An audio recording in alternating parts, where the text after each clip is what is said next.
पिछले कुछ दिनों से भारत को तोड़ने के अटेम्प्ट्स इंटरनेशनल लेवल तक पहुंच गए हैं। लंदन में भारत की एम्बेसी पर अटैक हुआ, इंडियन कॉन्सुलेट पर अमेरिका में, और ऑस्ट्रेलिया में तो कुछ एमपीज ने भी पार्लियामेंट के बाहर खालिस्तान के लिए सपोर्ट जताया। यानी ब्रेक इंडिया मूवमेंट इंटरनेशनल बन गया है। लेकिन इज इट पॉसिबल? क्या खालिस्तान की डिमांड प्रैक्टिकल है? क्या Khalistan as a country survive कर सकता है? और क्या भारत का एक सेकंड पार्टीशन हो सकता है? आइए जानते हैं आज के इस वीडियो में। वीडियो शुरू होने से पहले let me tell you about the knowledge partner of today's video, Kuku FM. Khalistan movement का कड़वा सच आप खालिस्तान षड्यंत्र नाम के इस ऑडियो बुक में सुन सकते हैं, और वो भी हिंदी में, सिर्फ कुकू एफएम पर। ये हमारे रॉ एजेंसी के सेक्रेटरी जीबीएस सिद्धू ने लिखी किताब है, जहां खालिस्तान के कनाडा और अमेरिका जैसे देशों में कैसे नेटवर्क्स हैं इसका खुलासा है। ऐसे डाइवर्स टॉपिक्स पर ऑडियो बुक्स और कोर्सेस कुकू एफएम पर अवेलेबल है। यहाँ 10,000 से ज्यादा ऑडियो शोज हैं जिन्हें ऑलरेडी 25 लाख से ज्यादा यूजर्स ने पसंद किया। ये एक मेड इन इंडिया ऐप है, जहां सिर्फ इंग्लिश में ही नहीं, आप रीजनल लैंग्वेजेस में भी ऑडियो शोज सुन सकते हैं। हमारे 4 मिलियन सब्सक्राइबर्स पूरे होने की खुशी में हम हमारे लॉयल व्यूअर्स के लिए एक खास ऑफर लाए। कुकू एफएम के पहले महीने का सब्सक्रिप्शन आपको सिर्फ 49 रुपीज में मिलेगा, यानी 50% off. Use the coupon code AN4M to avail this offer. लेकिन रिमेंबर, ये ऑफर सिर्फ पहले 2000 लोगों के लिए है, सो हरी अप। चैप्टर 1, हो क्या रहा है? सबसे पहले जानते हैं कि पंजाब में और देश के बाहर हो क्या रहा है, और पुलिस इस इंसान को, अमृतपाल सिंह को, पकड़ना क्यों चाहती है। यह है अमृतपाल सिंह।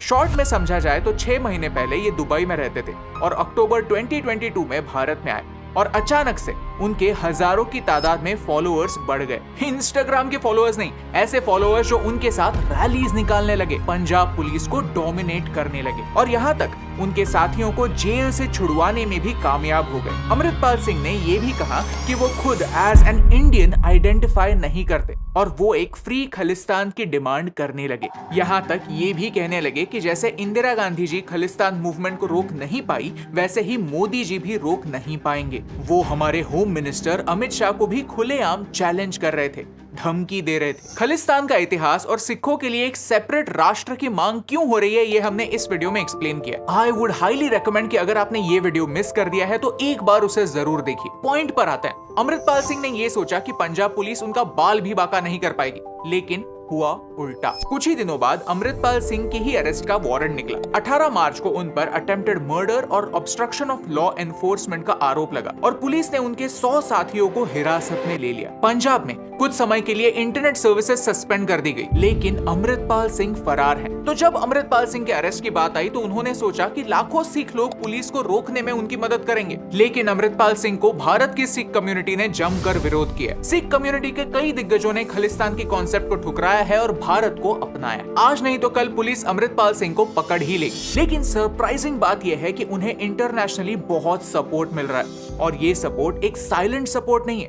काफी अग्रेसिव सपोर्ट है। जहां भारत की एम्बेसीज पर अटैक हो रहे हैं, क्लिप्स वायरल हो रहे हैं, जहां खालिस्तानी सपोर्टर्स इंडियन डायस्पोरा पर वर्बल अटैक्स कर रहे हैं।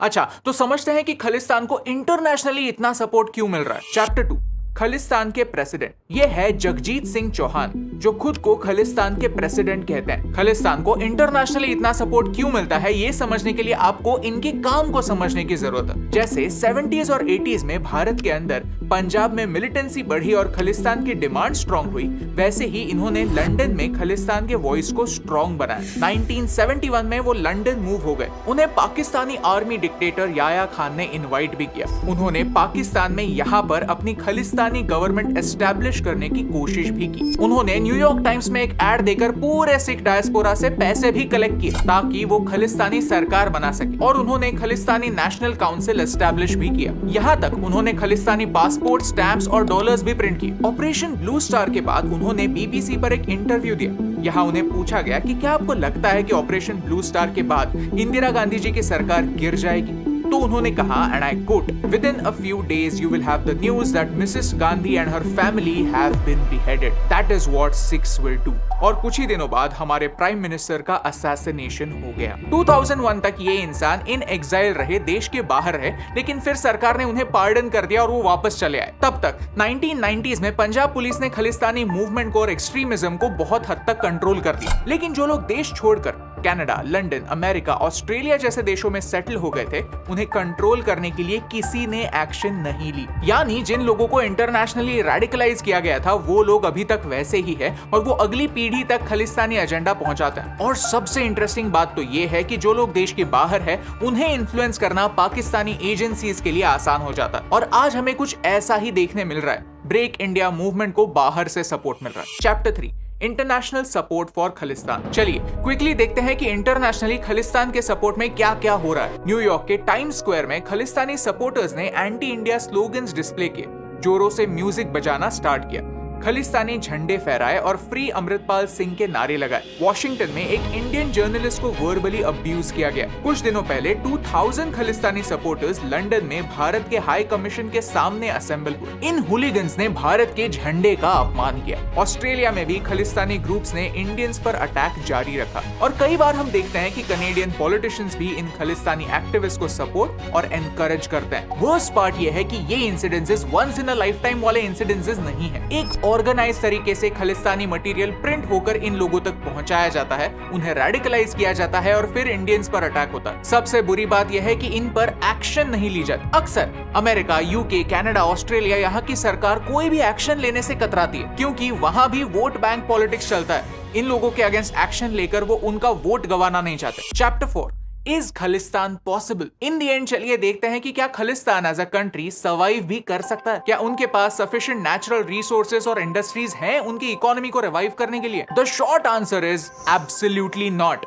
क्यों? क्योंकि पंजाब एक मेजरली एग्रीकल्चरल स्टेट है। यहाँ इंडस रिवर और उनकी ट्रिब्यूटरीज की वजह से काफी फर्टाइल लैंड्स है। भारत का 15% व्हीट पंजाब से आता है। तो शायद कुछ खालिस्तानी सपोर्टर्स सोचते होंगे कि वो भारत और पाकिस्तान को व्हीट एक्सपोर्ट करके सर्वाइव कर सकते हैं क्योंकि क्लाइमेट चेंज ने उनके प्लान पर पानी फेर दिया है। एक्चुअली दैट्स रॉन्ग, क्योंकि क्लाइमेट चेंज तो उनका पानी छीन रहा। भारत के नॉर्दर्न बेल्ट को भारत का ब्रेड बास्केट माना जाता है, लेकिन सच तो यह है कि 1990 से ही पंजाब का ग्राउंड वाटर खत्म हो रहा है। सब्सिडाइज इलेक्ट्रिसिटी की वजह से वाटर पंप्स लगाकर जमीन का पानी खींचा जा रहा है और अब 200 मीटर तक खोदने पर भी पानी नहीं मिल रहा। मीनवाइल मध्य प्रदेश भारत का 31% व्हीट सप्लाई करता है, यानी पंजाब के डबल। तो अगर पंजाब खालिस्तान का हिस्सा बन गया तो एटलीस्ट वो भारत को व्हीट सप्लाई नहीं कर पाएगा। सेकेंडली, ये मैप देखिए। ये मैप दिखाता है कि किस स्टेट से कितने स्टूडेंट्स देश छोड़कर दूसरे देश पढ़ाई करने के लिए जा रहे हैं। यहाँ पंजाब का नंबर सबसे हाई है। हर 1 लाख लोगों में 859 स्टूडेंट्स पंजाब छोड़कर दूसरे देश जाते हैं। यूथ को इंजन ऑफ ग्रोथ कहते हैं क्योंकि यूथ एस्पिरेशनल होती है। यूथ हाई पेइंग सेक्टर में काम कर सकते हैं, पैसे कमा सकते हैं और वो पैसे खर्च करके इकोनॉमी को आगे ड्राइव कर सकते हैं। पंजाब के यूथ में ये जो फॉरेन जाने का ट्रेंड है वो खालिस्तान बनने के बाद फटाक से खत्म नहीं होगा। अगर स्पेंड करने वाली यूथ कम है तो इंडस्ट्रीज भी काफी स्लोली नए खालिस्तान में आएंगी। कई सिख लोग और वो सारे लोग जो भारत को सपोर्ट करते हैं वो पड़ोसी स्टेट्स में माइग्रेट हो जाएंगे। प्लस एक सॉवरन देश के लिए कई अलग अलग चैलेंजेस होते हैं, जैसे कि इकोनॉमिक पॉलिसीज बनाना, सिक्योरिटी बरकरार रखना और अपने पॉपुलेशन को जॉब्स देना। अगर Khalistan as a separate nation बन जाता है तो कई इंडियन कंपनीज, बैंक्स यहां से निकल जाएंगी। पंजाब की जीडीपी का 50% सर्विस सेक्टर से आता है। सर्विस सेक्टर ट्रस्ट और स्टेबिलिटी के बेसिस पर काम करता है और एक नए देश में इन दोनों चीजों की सबसे ज्यादा कमी होती है। नेचुरली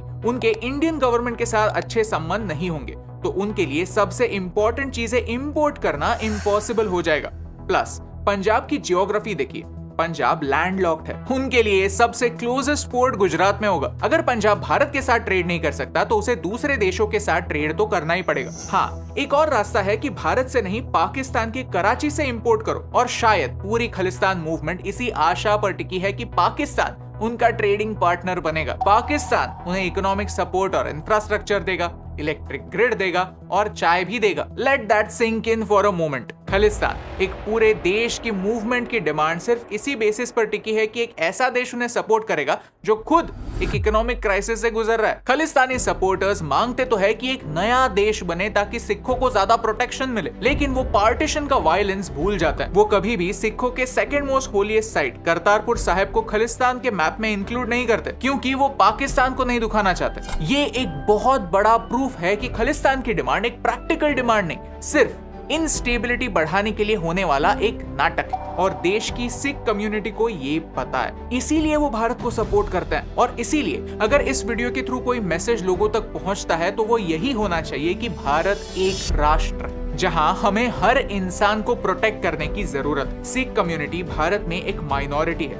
लेकिन इसका मतलब ये नहीं कि वो इम्पोर्टेंट नहीं। हमारा कॉन्स्टिट्यूशन हर एक को अपने पॉइंट्स रखने का हक देता है, लेकिन इस फ्रीडम के साथ रिस्पॉन्सिबिलिटी भी आती है। अगर आपको इस वीडियो का मैसेज समझा, कुछ नया सीखने मिला, तो इसे अपने दोस्तों के साथ शेयर कीजिए। And make sure to check out and download Kuku FM, link in the description, क्योंकि इससे हमारी बहुत हेल्प होती है। नीचे दिए लिंक पर क्लिक कीजिए, कुकू FM डाउनलोड कीजिए और इस ऑफर के साथ ज्वाइन कीजिए, क्योंकि आज एक ऐसा समय चल रहा है कि सोशल मीडिया के थ्रू कई लोग भारत के अगेंस्ट एक नैरेटिव फैलाना चाहते हैं। क्या इसके थ्रू वो भारत को तोड़ सकता है? घंटा। लेकिन हाँ, हमारे इंडियन डायस्पोरा पर होने वाला अटैक, किसी एक इंडियन पर होने वाला अटैक भी पूरे देश पर होने वाला अटैक, हमें उन्हें प्रोटेक्ट करने की और बेहतर डिप्लोमेसी की जरूरत है। इसीलिए जब इंडियन हाई कमीशन पर अटैक हुआ, उसके बाद दिल्ली में भी ब्रिटिश एम्बेसी के सामने से सिक्योरिटी हटा दी गई। ये ब्रिटेन के लिए एक साइलेंट मैसेज था कि अगर आप हमें रिस्पेक्ट नहीं देंगे तो हम भी आपको रिस्पेक्ट नहीं देंगे। And that's what we need to do. हमें अपने आवाज को बुलंद करना होगा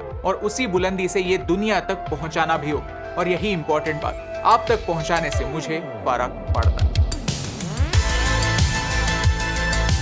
हे दोस्तों, thank you so much for watching this video till the end. ये पूरा वीडियो एक सिनेमैटिक वे में रेड कैमरा पर शूट हुआ है, एक ऐसा कैमरा जिस पर फिल्में शूट होती हैं। हम ये कैमरा टेस्ट आउट कर रहे हैं ताकि हम आपके लिए बेहतर क्वालिटी कंटेंट ला पाएं। कुछ बहुत ही इंटरेस्टिंग प्रोजेक्ट्स आने वाले हैं, so make sure you subscribe. हमारी पाकिस्तान एक्सप्लेन्ड सीरीज काफी अच्छी चल रही है, पूरी की पूरी प्लेलिस्ट आप यहाँ से देखना स्टार्ट कर सकते हैं। और अगर आप इंडियन इकोनॉमी पर और वीडियोस देखना चाहते हैं तो यहाँ पर क्लिक करना ना भूलिए। Thank you so much for watching, क्योंकि आपके सपोर्ट से हमें फर्क पड़ता है।